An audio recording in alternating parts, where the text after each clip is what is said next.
Salam dostlar, yenə xoş gördük. Dərslərimiz davam edir. Deməli, keçən dəfə biz irfanla şəriət arasındakı rabitədən danışdıq. Dedik ki, irfan şəriətin batinidir. Ona görə şəriət olmadan, şəriətin qanunlarına əməl etmədən insan irfanda heç bir məqama çata bilməz. Və bunu da qeyd elədim ki, bəziləri ki, deyirlər, insan həqiqətə çatandan sonra, yəqinə çatandan sonra artıq şəriətə ehtiyac qalmır. Bu, dini mətnlər tərəfindən təsdiqlənmir. Yəni, bu, nə dini mətnlərdə belə göstəriş var, nə də ki, Peyğəmbərin və imamların həyatı bunu təsdiqləyir. Bu, irfanla şəriət arasındakı rabitədir. İndi isə irfanla fəlsəfə arasında rabitədən danışmaq istəyirəm. Burada, daha doğrusu, irfan və fəlsəfədə etimad olunan bilik mənbələri nədir? Bu mövzuya toxunacağım. Bildiyiniz kimi fəlsəfədə, xüsusilə məşraq fəlsəfəsində, peripatetiklərdə, onlar ən etibarlı bilik kanalı olaraq ağlı görürlər. Onlar nəzərində insanı həqiqətə çatdıran ən etibarlı bilik kanalı ağıldır. Təbii ki, burada deyəndə ki, onlar ən etibarlı bilik kanalı olaraq ağlı görürlər, fəlsəfi mövzularda, fəlsəfənin tədqiqat sahəsinə daxil olan mövzularda, nəinki bütün mövzularda. Yəni, metafizik məsələlərdə, ümumi məsələlərdə ən etimad olunası dəlil ağıldır. Nəyə görə? Çünki ağılın dili müştərəkdir. Ağıl bütün insanların qavraya biləcəyi bir formada insanlara arqument təqdim edə bilir.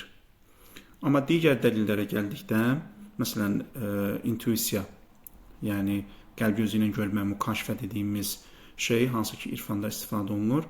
Ağıl bunu ümumi dəlil, müştərək dəlil hesab etmir. Çünki bunlar şəxsi təcrübələrdir, fərdi təcrübələrdir. Bunlar hər bir şəxsin özünə aid dəlil hesab oluna bilər. Amma onu dəlil qismində bütün insanlar üçün təqdim edəsən, təbii ki, fəlsəfədə bu qəbul olunmur. Və hiss üzvlərinə gəldikdə, hiss üzvlərində ümumiyyətlə idrak sahəsi tamam fərqlidir. Hiss üzvləri daha çox fərdi hadisələri idrak etmək üçün istifadə olunur. Məsələn, hiss üzvlərindən biz ümumi məsələlərin idraki üçün istifadə edə bilməliyik. Yəni, hiss üzvlərinə istinadən bir dənə ümumi qayda qoyaq, eynilə fəlsəfədəki kimi, bu təbii ki, qeyri-mümkündür. Ona görə ağıldır, hissdir, qəlb dediyimiz o irfanda istifadə olunan qəlb, gözü, mükaşifə, bunlar üç fərqli bilik kanalıdır. Və bəzən bunlar arasında müqayisələr olur. Bəzən ağılla qəlb dediyimiz, o mükaşifə dediyimiz o bilik kanalları arasında müqayisələr aparılır. Bəziləri çıxıb deyirlər ki, ağıl qəlbə nisbət aşağı mərhələdədir. Bəzən onu xor görürlər və deyirlər ki, ağıl insanı ancaq çox məhdud bir yerəcən aparıb çatdıra bilər. Amma sən çox ali həqiqətləri, o müqəddəs həqiqətləri görmək istəyirsənsə, onda mütləq qəlb gözündən istifadə etməlisən. Qəlb gözün açılmalı, əks təqdirdə sən o həqiqətləri heç vaxt görə bilməyəcəksən. Xülasə, bu irfan və fəlsəfə bəhsində əsasən bu bilik kanalları müzakirə olunacaq burada. Tarix boyu İslam mütəfəkkirləri insandakı idrak qüvvələrindən hansı birinin onu ən ali və kamil həqiqətlərə çatdıra biləcəyi mövzusunda fərqli fikirlər irəli sürüblər. Dediyim kimi, bu daim müzakirə mövzusudur, hələ də müzakirə mövzusudur. Yəni, istər bu şərq fəlsəfəsi olsun, istər qərb fəlsəfəsi olsun, burada insanı həqiqətə çatdıran bilik mənbələri daim müzakirə olunur. Filosofların fikrincə, burada filosof deyəndə bayaq dediyim kimi, peripatetiklər nəzər tutulur, məşraq fəlsəfəsi nümayəndələr nəzər tutulur. Filosofların fikrincə, insana obyektiv həqiqətlərə çatdıran ən ideal idrak qüvvəsi məhz ağıldır. Yalnız ağlın gəldiyi qənaətlər mütləq şəkildə etibarlı hesab oluna bilər. Burada mütləq şəkildə etibarlı hesab oluna bilər deyəndə nəyi nəzərdə tuturam? Bunu nəzərdə tuturam ki, bu həqiqətləri sən bütün insanlar üçün istifadə edə bilərsən, bütün insanlara izah edə bilərsən, başa sala bilərsən. Niyə? Çünki ağlın dili müştərəkdir. Ağıl məntiq dilindən istifadə edir. Məntiqi qaydalarda, ümumi qaydalarda müştərək qaydalardır. Ona görə o bütün insanlara xitab edə biləcək potensiala sahibdir. Bəli, yerdə qalan digər idrak qüvvələri ilə əldə edilən biliklər isə subyektiv xarakter daşıyır və öz etibarlılığını təsdiqləmək üçün hökmən ağla ehtiyac duyur. Baxın, bu çox önəmli bir məsələ, dostlar. Digər bilik kanallarından əldə etdiyimiz məlumatlar, informasiyalar, bunlar öz təsdiqini tapmaq üçün mütləq ağla ehtiyac duyur. Yəni, məsələn, hiss üzvlərindən əldə etdiyimiz məlumatlar və ya vəhy ilə, ilhamla, xülasə qəlb gözü ilə əldə etdiyimiz məlumatlar, bunlar hamısı öz təsdiqini tapmaq üçün nəyə ehtiyac duyur? Ağla ehtiyac duyur. Əgər ağıl o informasiyanı təsdiqləməsə, həm hiss üzvlərimiz vasitəsilə gələn, həm də mükaşifə vasitəsilə, qəlb gözü ilə gələn o məlumatlara ağıl təsdiqləməsə, biz heç bir halda həmin məlumatlara güvənə bilmərik. Ariflər isə filosoflardan fərqli olaraq qəlbi ən ideal idraç qüvvəsi hesab edirlər. Onların fikrincə ağlın idraç çərçivəsi olduqca məhduddur. Bu həqiqətdir. Yəni ağıl ideal idraç qüvvəsidir deyəndə bunu nəzərdə tutmurlar ki, ağıl hər şeyi dərk edə bilər. Ağıl hisslərində dərk etdiyini dərk edə bilər. Ağıl, qəlb gözü ilə görülən həqiqətləri də dərk edə bilər. Xeyr, təbii ki, belə bir şey yoxdur, belə bir iddia da yoxdur. Yəni filosoflar deyəndə ki, ağıl ən ideal idraç qüvvəsidir, ən mötəbər idraç qüvvəsidir. Məqsədləri bu deyil ki, ağıl bütün işləri görə bilər, bütün sahələrə müdaxilə edə bilər. Xeyr, sadəcə olaraq ağlın dəlil olması onun özündən qaynaqlanır. Məsələn, hiss üzvləri olsun və ya qəlb gözü ilə əldə olunan məlumatlar olsun, vəhy və ilham vasitəsilə gələn məlumatlar olsun. Bu məlumatlar öz təsdiqini tapmaq üçün ağla isnad etməlidir, ağıldan kömək almalıdır. Amma ağlın özü heç nədən kömək almır. Onun dəlil olması, sübut olması, mötəbər bir bilik kanalı olması onun elə özündən qaynaqlanır. Bəli, sonsuz həqiqətlər dünyasında təkcə ağılla çox uzağa getmək mümkün deyil. Doğrudur, buna görə də ariflər ağlın əvəzinə qəlbi daha etibarlı qaynaq hesab edirlər. Qəlbin ağlın fövqündə dayandığını, ağlın heç zaman çata bilməyəcəyi həqiqətlərə yalnız qəlb vasitəsilə çatmağın mümkün olduğu prinsipi ariflərin daim söylədikləri əsas şüarlardan biridir. Ona görə də bəzən ağıl irfani kitablarda alçaldır. Yəni, irfan kitablarına baxsaz, görərsiniz ki, ariflər bəzən ağla tənə ilə yanaşırlar. Ki, yəni bir insanın ağılla çata biləcəyi tövhid inancı, din inancı, həqiqət inancı ancaq maksimum bu həddə ola bilər.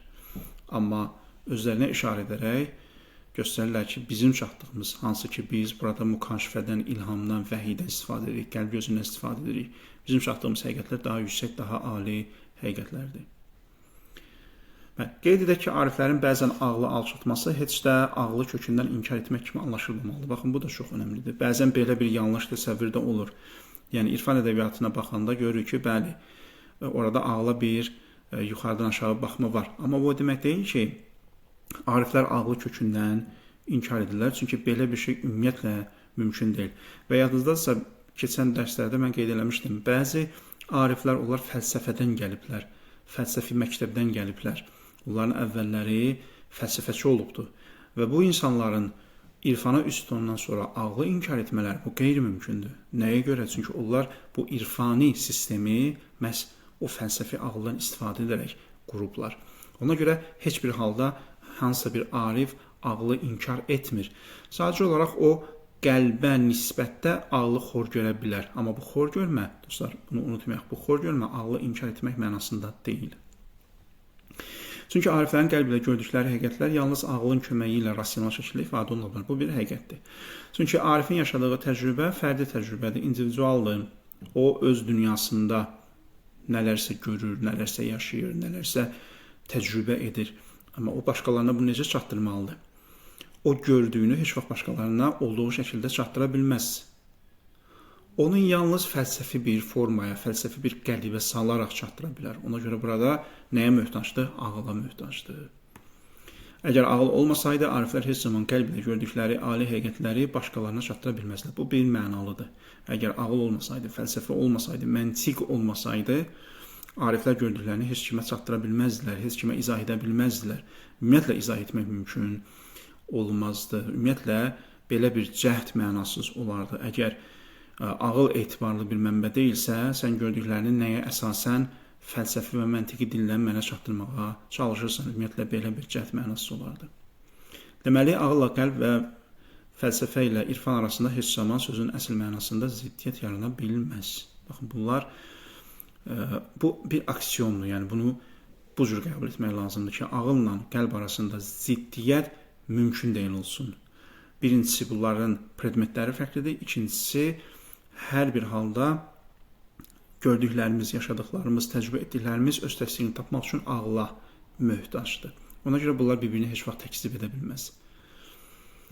Bəzi tədqiqatçılara görə Arifin ağıl ilə bağlı tənqidləri əslində peripatetik ağla ünvanlanır. Bəziləri də bu cür iddia edirlər ki, o Ariflərin kitablarında bəzən görürük, ağıl tənqid olunur. O əslində məşşa fəlsəfəsində deyilən ağıldır. Yəni Ariflər təkcə ağılla hər bir şeyin həqiqətinə varmağın imkansız olduğunu və bu baxımdan ağılın yetərsiz olduğunu, həmçinin ağıldan fərqli olaraq qəlbin daha geniş imkanlara sahib olduğunu və qəlbin ağılın öz üzündə heç zaman qavraya bilməyəcəyi həqiqətləri dərk etmə potensialına sahib olduğunu çatdırmaq istəyiblər. Yəni bu məşşa ağlını ki tənqid edir Ariflər, məqsəd nədir? Məqsəd budur ki, o məşşaçıları tənqid edirlər ki, siz iddia edirsiniz ki, insan ağılla həqiqətə çata bilər, amma doğru deyil. Çünki insan ağılla ancaq məhdud müstəvidə həqiqətə çata bilər. Amma ən ali həqiqətlər bu yalnız qəlb gözü ilə mümkündür. Ona görə bəzilər belə deyirlər ki, Ariflərin tənqid etdiyi ağıl məşşa fəlsəfəsində istifadə olunan ağıldır, nəinki mütləq olaraq ağıl. Bu mənada daha ağılla qəlb arasında hansı ziddiyyətin olduğuna söhbət gedə bilməz, aydın məsələdir. Sadəcə olaraq bu iki bilik qaynağının hansı birisinin daha geniş imkanlara sahib olduğu müzakirə mövzusudur. Deməli burada biri digərini təkzib etmirsə, biri digərini ziddiyyət təşkil etmirsə, burada müzakirə mövzusu artıq dəyişir. O nədir? O budur ki, həm ağıl, həm qəlb gözü, bunlar iki dənə mötəbər bilik kanalıdır. Sadəcə olaraq onların imkanlarını və sərhədlərini müzakirə edirik. Ki, ağılla haracan gedə bilərik, qəlb gözü ilə haracan gedə bilərik. Ağıl nələri dərk edə bilər, qəlb gözü nələri dərk edə bilər. Burada da sonra mən öz fikrimi qeyd edirəm. Deməli, fikrimcə ümumiyyətlə idrak qüvvələrini bir-biri ilə müqayisə etmək yersizdir. Ümumiyyətlə dostlar, burada müqayisə ümumiyyətlə olmamalıdır. Yəni idrak qüvvələri arasında hissdir, ağıldır, qəlb gözüdür. Ümumiyyətlə bunlar arasında müqayisə olmamalıdır. Nəyə görə? Çünki hər bir idrak qüvvəsinin özünə məxsus sahəsi vardır ki, digərlərində bu potensial yoxdur. Həqiqətən belədir. Yəni sən hiss üzvlərindən elə şeyləri dərk edirsən ki, onları heç vaxt ağılla, nə bilim, başqa şeylərlə dərk edə bilməzsən. Və həmçinin ağılla elə şeyləri dərk edirsən ki, onunla da hiss üzvlərinin vasitəsilə o şeyləri dərk edə bilməzsən. Məsələn, tutalım, indi hava necədir? Çöldə hava necədir? Temperatur nə qədərdir? Bunu biz ağılla heç vaxt dərk edə bilmərik. Nə qədər oturaq, düşünək, məntiqi qaydalardan istifadə edək, yenə də bunu biz düşünə bilmərik. Bunun üçün hiss lazımdır, müşahidə lazımdır, təcrübə lazımdır. Və həmçinin ağlın və məntiqi qaydaların vasitəsilə əldə etdiyimiz ümumi qaydalar ki var, bu məntiqdə, fəlsəfədə var, məsələn, həmin qaydalar, aksiyonlar var, məsələn, digər sahələrdə, məsələn, həndəsədə filan, onları biz heç vaxt hiss üzvlərimizlə dərk edə bilmərik. Çünki hiss üzvünün ümumiyyətlə sahəsi deyil, gəlsin, ümumi qaydaları çıxarış eləsin. Hiss üzvü konkret hadisələrə yönəlir və onları dərk etmək arxasıncadır. Ona görə hiss üzvlərindən belə bir ümumiləşdirmə, ümumi qanunlar çıxarma, belə bir şey gözləntisi yoxdur. Vəhidə həmçinin, qəlb gözü də həmçinin, ilham da həmçinin. Deməli, qəlb gözü açılanda, bu məcazi təbirdir təbii ki, bu bir ontoloji bir bilik kanalıdır. Sadəcə biz onun həqiqətini bilmədiyimiz üçün bunu bu cür təbir edirik. Qəlb gözünün açılması deyə təbir edirik. Amma həqiqət nədir bilmirik. Xülasə bu qəlb gözü açılanda insanın gördüyü o həqiqətlər ki var, onu da nə hiss üzvləri ilə, nə də ağılla biz görə bilmirik. Nəyə görə? Çünki tutalım, Peyğəmbərimiz hədislərində cənnət və cəhənnəm haqqında bizə məlumatlar verir. Təfərrüatından danışır. Ağıl maksimum cənnət və cəhənnəmin varlığını və bəzi xüsusiyyətlərini ümumi şəkildə çıxarış edə bilər. Deyə bilər ki, hə, Allah ədalətlidir, insanın ruhu var, deməli, insan ölümsüzdür, o bir dünyada mükafat olmalıdır, cəza olmalıdır, yaxşı insanlara mükafat verilməlidir, pis insanlar cəzasını almalıdır. Ağıl maksimum bunu dərk edə bilər ümumi formada. Amma təfərrüata gələndə, orada mükafat necə olacaq, onun detalları nədir, cəza necə olacaq, onun detalları nədir, bunu biz heç vaxt ağlımızla dərk edə bilməyik. Bunun üçün nəyə ehtiyac var? Bunun üçün vəhyə ehtiyac var, ilhama ehtiyac var, bir növ qəlb gözünə ehtiyac var. Ona görə bunların hərəsinin dərk sahəsi fərqli olduğu üçün bunları bir-birinə müqayisə etmək olmaz. Məsələn, ağlın dərk etdiyi həqiqətləri heç vaxt hiss orqanlarıyla dərk oluna bilməz. Çünki ağıl ümumi həqiqətləri dərk etdiyi halda hiss orqanlarının idrak sahəsi təkcə fərdi həqiqətlərdir.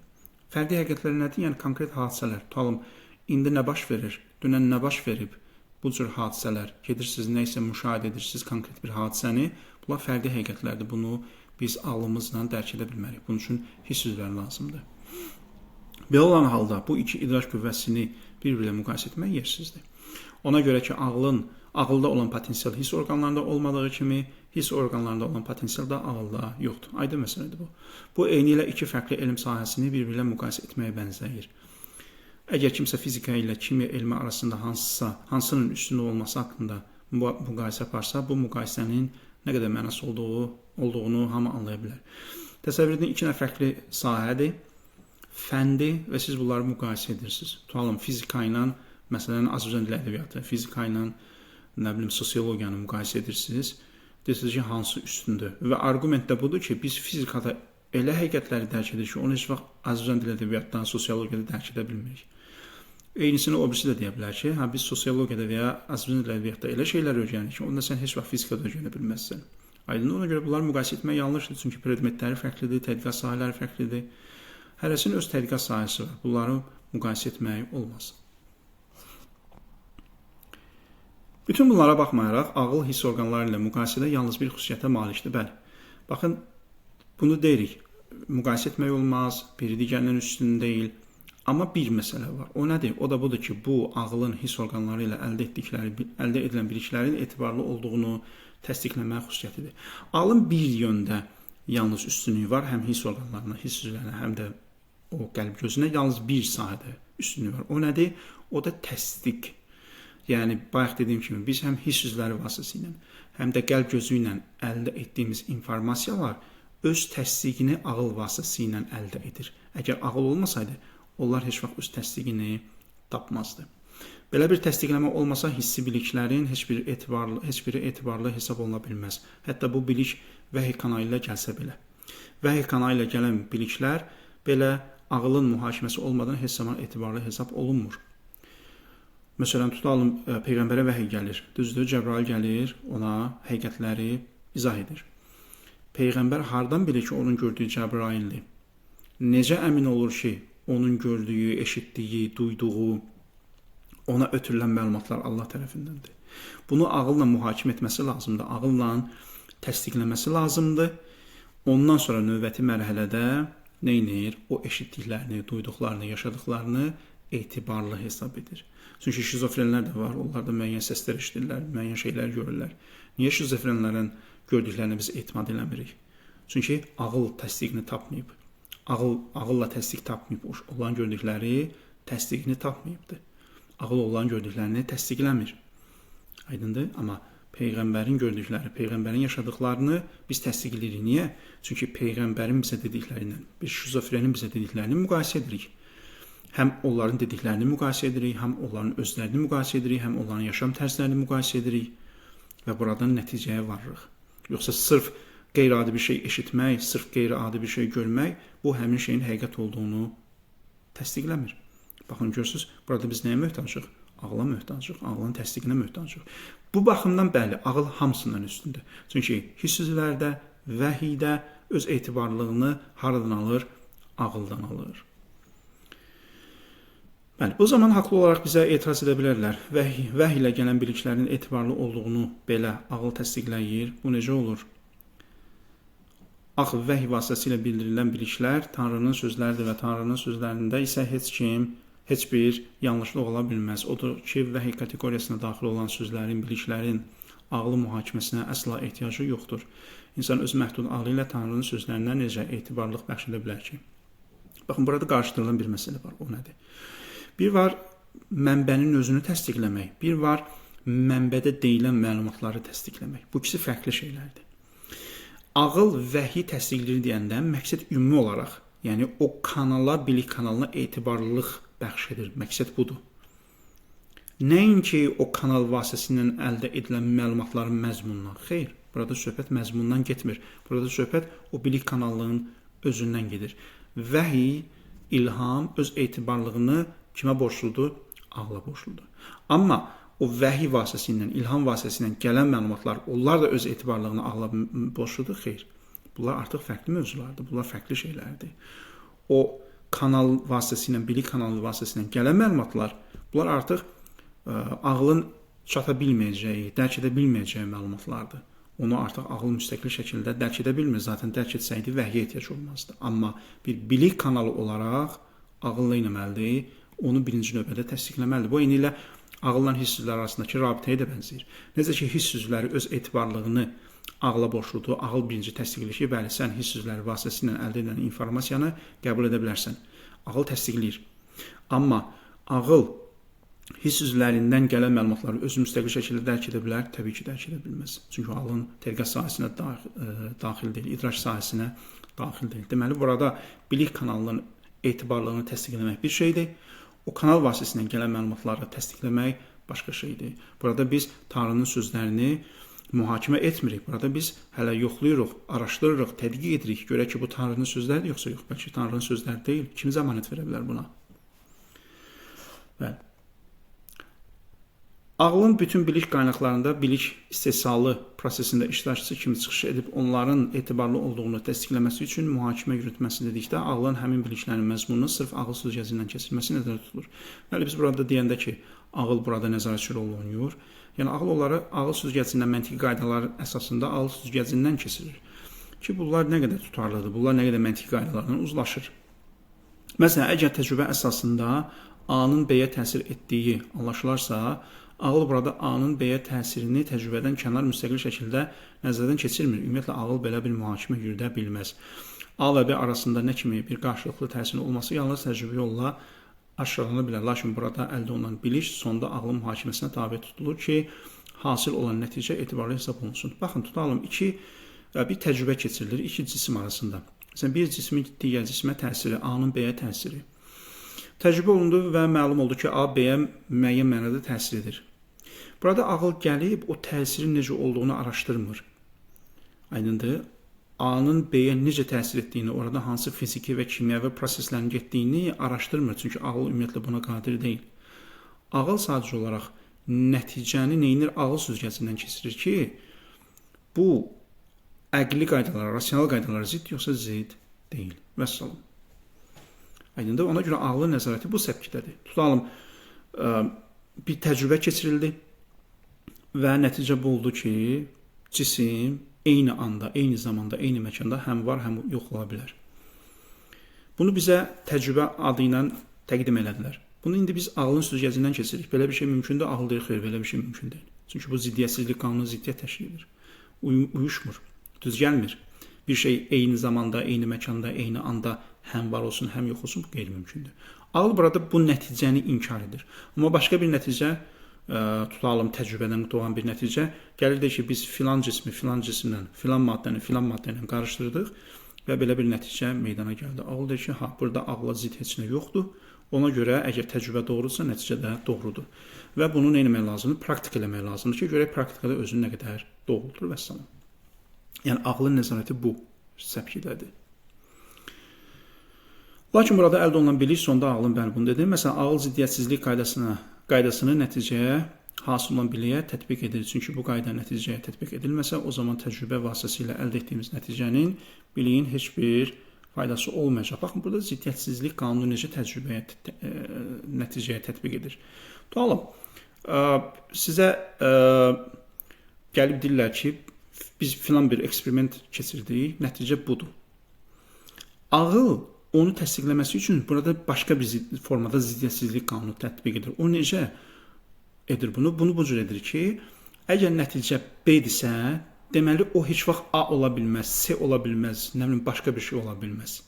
Çünki nəticənin eyni anda bir-birindən fərqli formalarda olması, bir-birinə zid formalarda olması bu qeyri-mümkündür. Deməli sizə bir nəticə təqdim edirlər. Ağıl deyir ki, bu nəticə ancaq bu mahiyyətə məxsus olmalıdır. Eyni anda fərqli formalarda ola bilməz. Vəhy vasitəsilə əldə edilən biliklərdə də proses eyni formada həyata keçir. Bu, vəhyə də aiddir.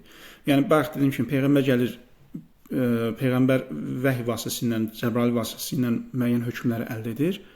Peyğəmbər nə edir? Onu ziddiyyətsizlik qanuna tətbiq edir. Deyir ki, bəli, əgər tutalım, Allah deyirsə ki, oruç tutun, deməli, bu hökm nədir? Tutmaqdır, vəssalam, vaciblikdir. Amma bu eyni anda həm vacib, həm qadağa ola bilməz. Çünki bu ziddiyyətsizlik qanununun ziddiyyət təşkil edir, ondan uyuşmur. Deməli, Peyğəmbər də burada vəhy alanda onu məntiq süzgəcindən keçirir. Allah əmr gətirir, namaz qılın, vacibdir. Oruç tutun, vacibdir. Deməli, bu haram deyil, bu qadağa deyil. Çünki həm vacib olsaydı, həm qadağa olsaydı, bu artıq ziddiyyət yaranardı. Peyğəmbər birbaşa və ya mələk vasitəsilə aldığı biliklərin doğruluğunu təsdiqləmək üçün ziddiyyətsizlik qaydasını nəticəyə tətbiq edir. Bayaq dediyim formada və diqqət edin, burada qeyd etmişəm ki, birbaşa və ya mələk vasitəsilə aldığı. Yəni Peyğəmbərə vəhiy ya birbaşa gəlir, ya mələk vasitəsilə gəlir. Bəli, yoxsa həmin biliklərin əks variantlarında da eyni zamanda doğru olduğunu təsdiqləmək məcburiyyətində qalacaq. Nə deməkdir bu? Yəni Peyğəmbərə ki, mələkdir, ümmət edilən ki, namaz qılın vacibdir. Peyğəmbər burada bunu ziddiyyətsizlik qanununa tabi tutaraq deyir ki, ay cəmaat, namaz vacibdir. Baxın, bu ziddiyyətsizlik qanunu olmasaydı, əqli qanun olmasaydı, o zaman biri çıxıb desəydi ki, ya Rasulallah, məsələn, namaz ola bilərmi ki, həm də vacib olmasın? Deyəli ki, bəli, namaz həm vacibdir, həm vacib deyil. Amma Peyğəmbər burada neyinir? Deyir, xeyr, əgər Cəbrail mələk ki, mənə deyir, namaz vacibdir, deməli, bu ancaq vacib halında qala bilər. İkinci bir hal, əks bir hal ola bilməz. Çünki bu, əqli qaydalarla ziddiyyət təşkil edir. Baxın, mələk gələndə Peyğəmbərə bu detalları izah eləmir. Ki, ya Rasulallah, məsələn, namaz vacibdir, ümmətinə deyilən namaz vacibdir. Sonra da durub ona ziddiyyətsizlik qanunu izah eləmir. Niyə? Çünki bu məntiqi qanundur, bu rasional bir qanundur. Bunu Peyğəmbər zaten bilir. Amma o prosesdə o qaydalar iştirak edir. Sadəcə o qədər sürətli iştirak edir ki, o qaydalar, o proseslər, o rasional proses o qədər sürətli gedir ki, insan bəzən onun fərqində olmur. Yəni, siz bunu istənilən insan üzərində test edə bilərsiniz. Birini çağırın, deyin ki, sabah saat 5-də filan yerdə görüşməliyik, filan yerdə olmalısan. Burada məqsəd nədir, nəticə nədir? Nəticə budur ki, sən filan yerdə saat 5-də orada olmalısan. Durub siz bir də ona izah edirsinizmi ki, bax, burada olmaqlıq lazımdır, ağlına olmamaqlığı gətirmə, birdən olmaqlıqla olmamaqlığın bir arada cəm olduğunu fikirləşə bilərsən, iki fərqli nəticəyə gələ bilərsən. Belə bir şeylər demirsiniz ki, xeyr, çünki o adam zaten bunu dərk edir. Bu proses sürətli şəkildə gedir. Ona görə burada hər bir nəticə ağıl süzgəcindən keçir, ağlın qaydalarına tabidir. Bəli. Vəhiy kanalı ilə əldə edilən biliklərin məzmununa gəldikdə isə aydındır ki, vəhiy insan ağlını heç zaman dərk edə bilməyəcəyi bir sıra sirli həqiqətlərdən xəbər verir. Dediyim kimi, baxın, bunu yenə təkrar edirəm. Ağıl sadəcə olaraq o bilik kanalını təsdiqləyir, onun etibarlı olduğunu təsdiqləyir. Amma məzmuna gəldikdə təbii ki, ağıl onlara heç bir şəkildə nəzarət edə bilməz. Ağıl sadəcə olaraq o kanalı təsdiqlədikdən sonra oradan o kanaldan gələn məlumatlar artıq öz etibarlılığını qorumuş olur. Bu baxımdan vəhiy bilik qaynaqları içərisində ən üst mərtəbədə dayanır. Bəli, məzmuna gəldikdə, bəli, aydın məsələdir ki, vəhiyin gətirdiyi məlumatlar onu nə ağılla, nə hiss üzvlərlə biz dərk edə bilmərik. Bu cəhətdən vəhiy ən üstündür. Amma unutmamalıyıq ki, vəhiy haqdakı bu mühakiməmiz nəticə etibarilə ağlın mühakiməsi əsasında baş verir. Bu mənada şübhəsiz ağıl ən zirvədə yerləşir. Amma etibarlılıq baxımından ki, həm özünə, həm digər bilik kanallarına etibarlılıq bəxş edir, bu mənada ağıl zirvədədir, ağıl ən üstündür. Çünki ağıl olmasa biz nə hiss üzvlərinin, nə də qəlbin və ya vəhyin, ilhamın etibarlılığını heç bir şəkildə isbat edə bilmərik, təsdiqləyə bilmərik. Deməli, vəhiy ilə ağıl arasında müqayisə aparsaq belə bu fərqli yönlərdən olmalıdır. Bəzi cəhətlərdən vəhiy üstündür, çünki elə məlumatlardan xəbər verir ki, ağıl ona heç vaxt çata bilməz.